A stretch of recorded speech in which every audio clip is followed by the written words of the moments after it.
Our group is trying to be a civilizing influence where we discuss and have meetings to better define and reinforce tolerance and acceptance of all groups of people.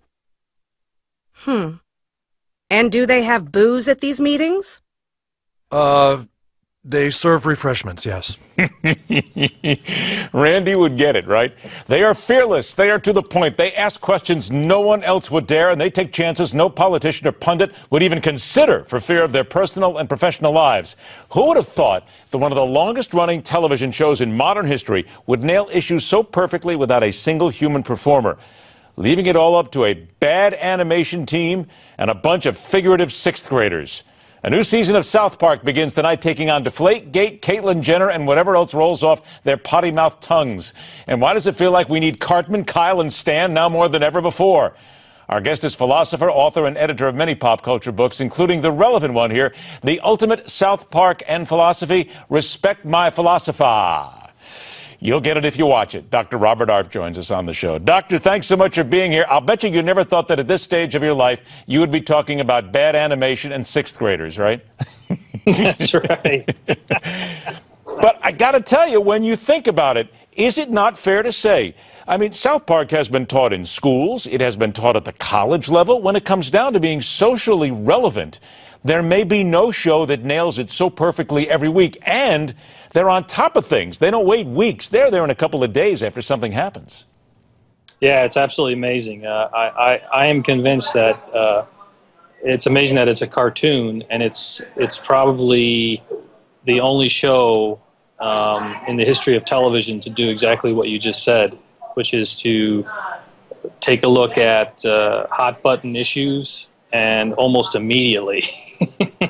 But then why does it last so long? Because there has to be something else here. They talk about the issues. For instance, as I mentioned, they're going to get Deflategate, and they're going to get Caitlyn Jenner, which means I got to set the DVR right away because this is going to be must-watch TV. But what is it about it that makes people, whether they're in their teens or in their 50s, want to watch this show? Because it's that popular.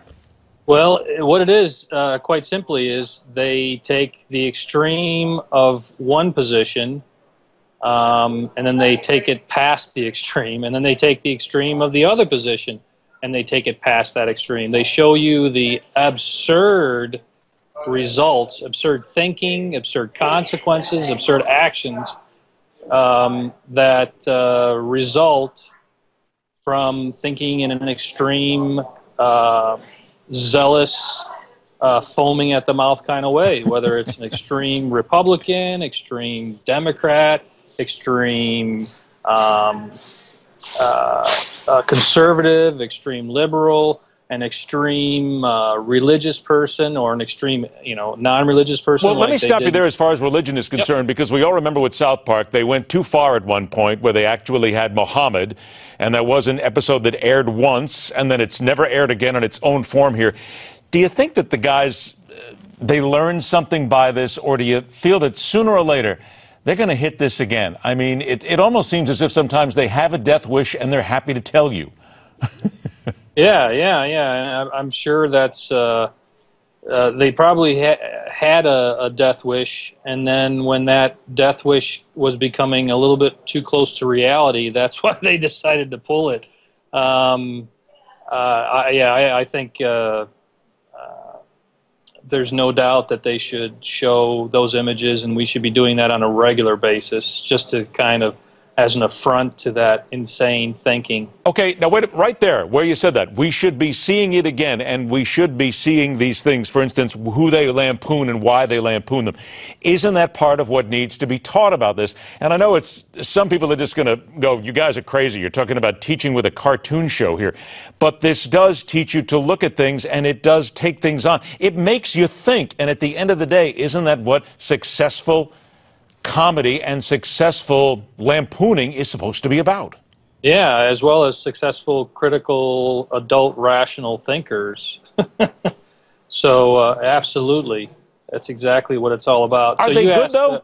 I mean, is what they do, are they good for society, the way they take things on? Because some people will say, it's crude, it's rude, there's still, passing gas jokes, everything else, but is it really good for society? Yeah, I wouldn't let kids watch it.